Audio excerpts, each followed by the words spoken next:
Alors, salut les amis et bienvenue dans cette nouvelle vidéo dans le code Concentra Guide. Alors, comme promis, on verra tout simplement un petit TP histoire de mettre en pratique réellement ce qu'on a eu à voir jusqu'à présent. Donc là, j'ai imaginé que je travaille sur un projet, je l'ai nommé par exemple SQL Import. Alors, ce projet me permet d'importer les fichiers SQL via ma base de données MySQL.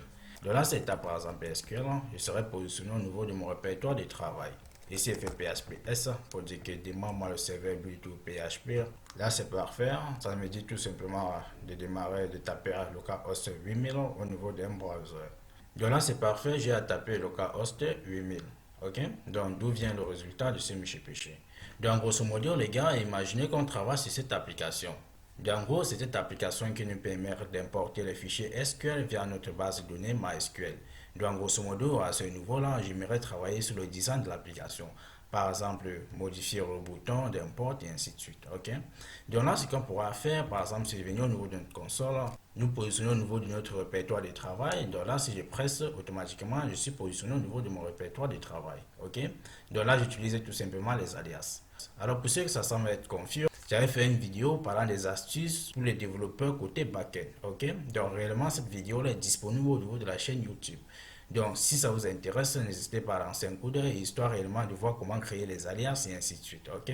Donc là, c'est parfait. C'est nouveau. On est positionné au niveau de notre répertoire de travail. Si vous ne l'avez pas oublié, on initialise notre projet en tant que dépôt Git en tapant la commande Git init. Tout simplement, on a eu à initialiser notre projet en tant que dépôt Git. Et comme par magie, notre fichier .git a été créé. Donc là, ce qu'on pourra faire, c'est commencer la modification de notre projet, vu qu'on veut modifier par exemple les interfaces.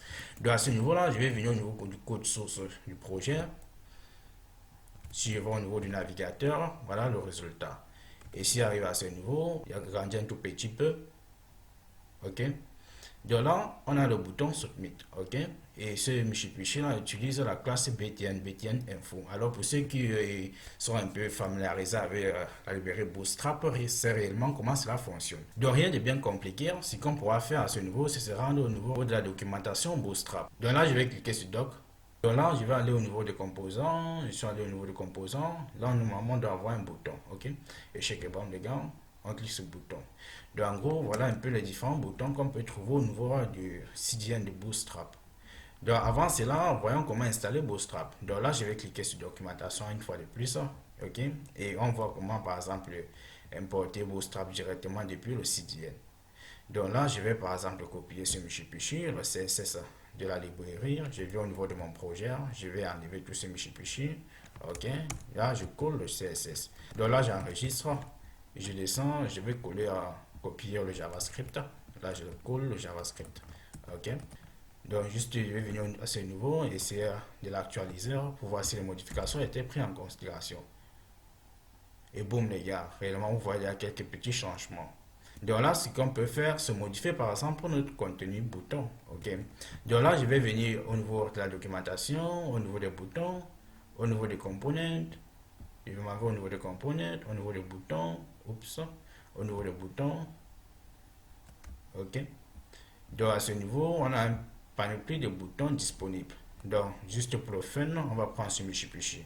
Alors, au niveau de Primary, si vous voulez que votre bouton ressemble à ce design, vous pouvez utiliser ce Michi.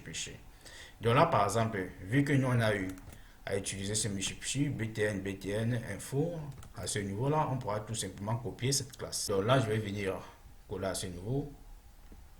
Oups. Et si j'actualise, je viens à ce niveau. Oups, j'actualise à ce niveau et boum les gars, admettez qu'on a un peu un résultat un peu plus cool, ok? Donc là à ce niveau, j'ai dit entre le nom de la base de données, je vais modifier ce Michi en disant par exemple, ok, le nom de la base de données en français, de la base de données, nom de la base de données, ok? Oups, ok, donc là c'est parfait, ok? Donc sur pour les absents. Donc si je rentre à ce niveau et que j'actualise, ok, et boum les gars, nom de la base de données. Donc, grosso modo, voilà une autre tâche qu'on a eu à faire. On a eu à modifier quelques petits Michi au niveau des interfaces.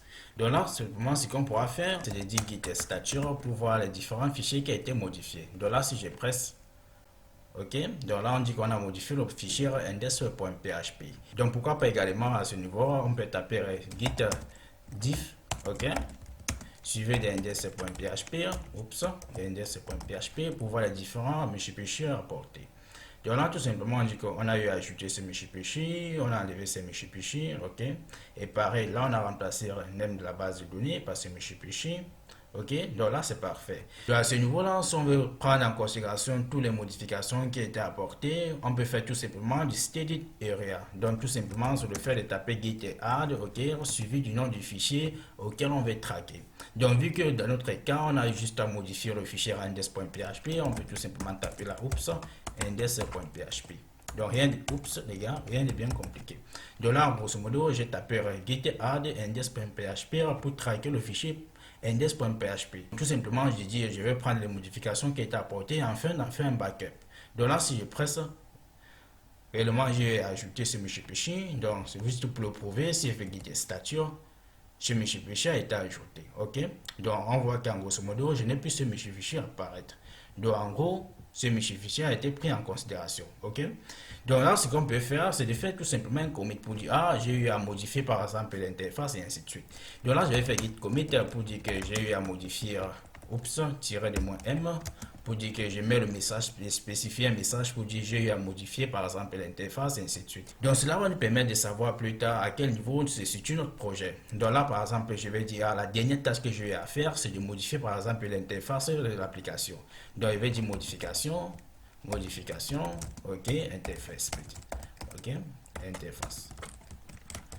Donc là, j'ai pressé, ok, c'est parfait les gars. Si j'étais à ce niveau-là, git log, pour voir les différents commits, et c'est parfait. Donc là, j'ai eu à faire un commit en plan modification interface, ok. Et à ce niveau-là, voilà l'identifiant du commit, voilà le nom de la personne qui a fait le commit, ok, et voilà l'adresse email. Et en grosso modo, voilà la date. Donc les gars, vraiment rien de bien compliqué. Donc c'est une histoire de git init, git add, git stature, git commit et ainsi de suite. Donc rien de bien compliqué. Lorsque vous voulez voir les fichiers qui ont été modifiés, après avoir eu à travailler sur votre application, vous pouvez taper git statut histoire de voir le statut actuel de votre projet. Donc les gars, réellement bien de bien compliqué. C'est juste une histoire de git init, git add, git diff, git commit et ainsi de suite. Ok. Alors les gars, je crois que c'est tout pour cette vidéo. J'espère que vous l'avez apprécié. Rendez-vous à une prochaine vidéo. On pourra parler des branches.